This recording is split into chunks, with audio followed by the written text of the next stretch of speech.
This is Abe Friedtanzer from Awards Buzz, and I'm very excited to be speaking with Josh Greenbaum about Will and Harper. How are you, Josh? I'm great, Abe. Great to see you.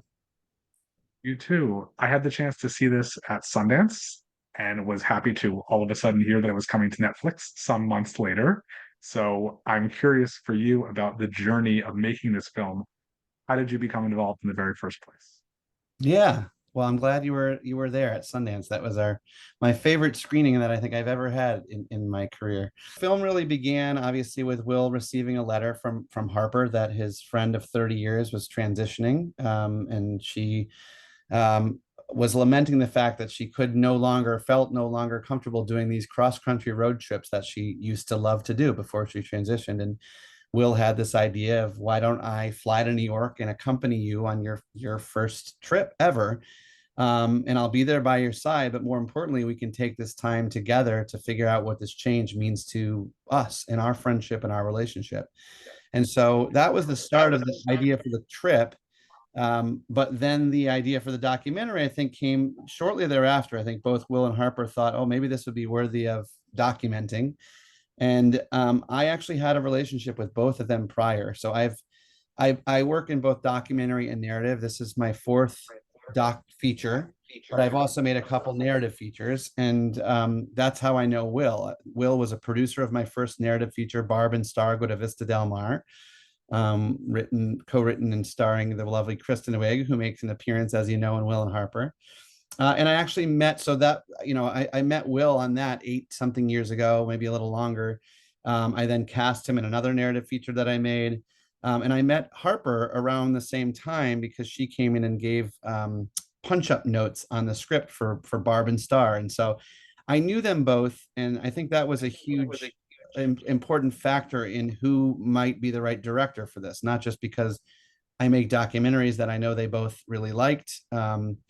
Harper was a big fan of Becoming Bond, which was my second or third doc, I believe, and so that was part of it. But I think most important was creating a safe space for both of them to feel comfortable being able to open up and be vulnerable, not just in front of each other, which is not that easy for anyone, let alone comedians, but in front of cameras. And so they approached me fairly early on through my producing partners, who are also all related to this project in a wonderful way, and asked me, do you think there's a film here? And I said, absolutely. So it started in a kind of very familial and organic way, which is, I think, what was really critical for the film's success.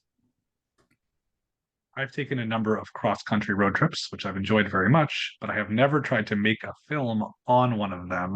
And I'm curious about where you were and the challenges of moving with your subjects constantly.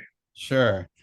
Um, yeah, I've only done one other in my life. It was a cross country road trip right after I graduated college. So it was very fun to return to that feeling of traveling across America, not knowing where you're going to go day to day.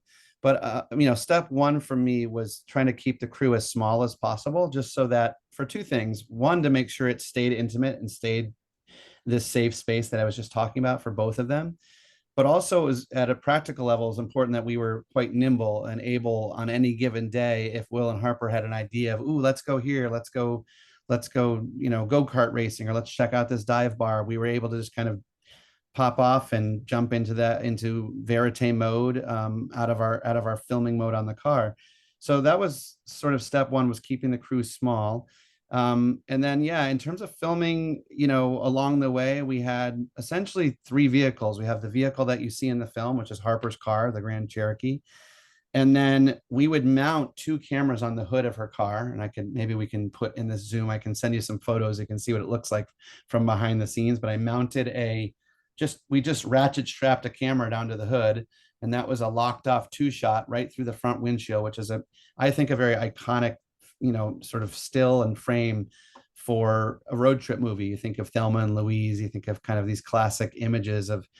I love it because you get to figure out who you want to look at in any given scene. It's not the director telling you you've got to look at this one close up. It's in any given conversation, both of them are very active in the conversation, either listening, reacting, asking questions, and talking. And then I mounted a second camera right next to it that was a longer lens. that was on a little remote head that I could pan back and forth between them or off the car to what they were looking at. So that put me into usually into a car in front of them, which was just a little Sprinter van that we had our little camera setups and all of our crew in there. And I had a walkie-talkie in to talk with them, but I'd often text with both of them as we were driving. And then the last piece of the puzzle was a small RV that all of our luggage went in, and our DIT who downloaded all the footage because we had 250 hours of footage when we were all done with the road trip. So we were this fun little caravan traveling across the country, but it was certainly not easy. But we tried to plan for as best we could.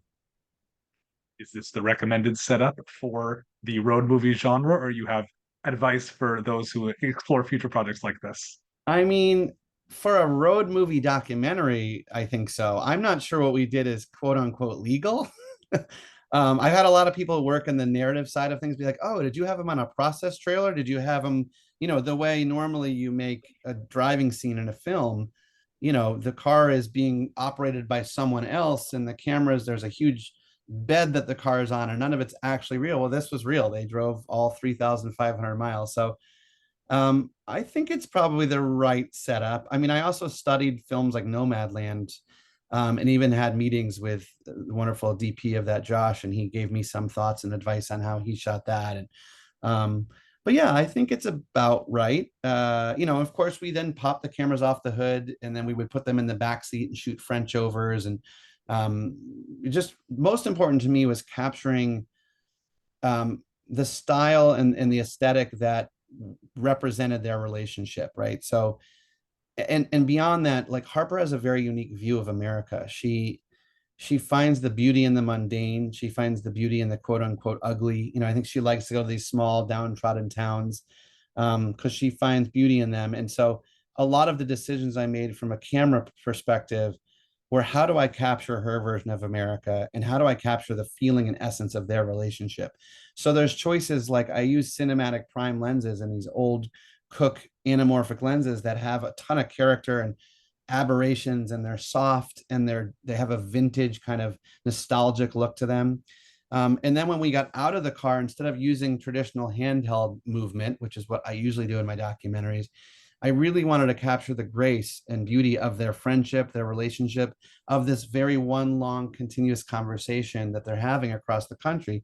And so I opted to use a Steadicam, which is not normal because you have sometimes 45-minute takes where someone's just talking and you need to just follow it. And so a big shout out to my camera team, to my DP Zoe White, and our Steadicam operator Devin Catucci, who did very, very long takes on Steadicam, but found really beautiful, graceful moments that, for me, as I said, really captured the spirit of their relationship. I think it does feel very intimate, which especially is interesting given that, Will Ferrell is among the more recognizable faces in America. And I'm thinking about how like the experience of filming it, while it didn't need to be so under the radar, sort of like Borat, maybe, like everybody knows who he is, and you can't really be, you know, you can't really fly under the radar. It's not really possible. Did you experience difficulty with that, or did you welcome the publicity because Yeah. you want people to know about Harper? That's exactly right. It was a combination of both. Going into the project, we knew this question that Harper was asking of, she loves America, will it love her back? That is a question we were trying to hope to answer, but I think being honest, we knew we'd never get a definitive answer because you're with cameras and you're with Will Ferrell. I think it's important, in any documentary I make, the second you introduce cameras, things change in any scenario. And so we tried to mitigate it. I think on some level, you saw people come up much more quickly to Harper because Will Ferrell is nearby. I mean, the governor of Indiana in that scene when they go to an Indiana Pacers game, the only reason he came over was because Will Ferrell was there. And then all of a sudden, you sort of realize, oh, he had to start interacting with Harper. And it's a very uncomfortable, pained interaction because he is a politician who has passed many, many anti trans bills. And so, on one level, we welcome the fact that it brought a lot of people into the fold and started to interact with Will and Harper in a way that they may not have had Will not been there. But on the flip side of that, we also tried really consciously, and Harper tried consciously to remove the Will Ferrell of it all. There's a point in the film where she says, I'd like to go into this next bar, this dive bar in Oklahoma alone. I don't want you to come in with me, Will. and I'll let you know if and when I need you. And so she went in, I think, for a good hour before Will came in. And obviously don't want to spoil anything, but you sort of see what happens when he's not there in the film, and in many ways surprised me and everyone involved. You know, over and over along the trip, I was surprised by what we were met with. So yeah, and then of course the last piece is Will at times tries to hide his celebrity by putting on a costume, to less successful effect, I think. I think it's interesting too how you handle the idea of what I would call, mean comments at best and vicious transphobic behavior at worst. And while we don't see anything so terrible, there definitely are, you have the messages and comments, that overlay out on the screen. Did you have some expectation ahead of time of how you might deal with that kind of thing? I didn't. I mean, I didn't know that extent what we would feel in face in terms of hatred or acceptance, or dare I hope for love, from people meeting Harper and meeting Will and Harper. Um, I think that what happened ultimately, that we found over and over and over, was the adage that it's hard to hate up close proved true every day. Um, I think the reality is we're losing our humanity in a lot of ways. We're not seeing each other eye to eye, and we're becoming sort of, I don't know, avatars and usernames, right? And especially in the age of social media. And so I think we've lost touch with each other's humanity, and politicians, for a large part, are exploiting that. And so what we found when we were out in the world was most people were actually much more accepting, than I think we anticipated. But where you saw that hatred rise up once again was in the anonymity of being online and in social media. And then I was faced with an interesting question of, at one point, I had to speak with my lawyers about, do we blur or block the names of the usernames who are writing this kind of vitriolic stuff online. And I then realized, if I blur the names or change the names, there's a world where people will say, you made that up. Those are not real usernames. And now you're trying to create hatred when it doesn't exist. And clearly it does. So I ultimately made the decision to leave the real usernames up there. We're also protected legally because it is a public space, Twitter and X and all of those things. But my hope, and as I've said in many of the Q&As and screenings that I've been at, is that people don't, and whoever's watching this, I don't want people to go seek out those usernames to go spread further hate. That's the last thing we need.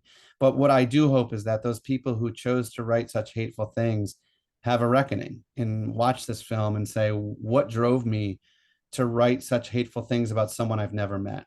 So, I think it's an interesting debate always, like, do you blur the name of somebody who has very publicly said something that they don't mind other people seeing? Why did they right. deserve some sort of protection? And Yeah. again, if they watch this, what are they objecting to? Right. This film is a story of a great friendship, and of somebody who has been through something where, she was so comfortable traveling previously, and now Yeah. say, here's something I love doing. Can I do it as the new me? And I think it's hard to walk away from this feeling anything negative except about the world, certainly not about Harper. So Yeah. yeah, I think you made the right decision, certainly. Have Yeah. you had only positive interactions with real people at screenings? Or has there been anything negative in person? No, we've had nothing but like lovely reactions and interactions, which has been incredible.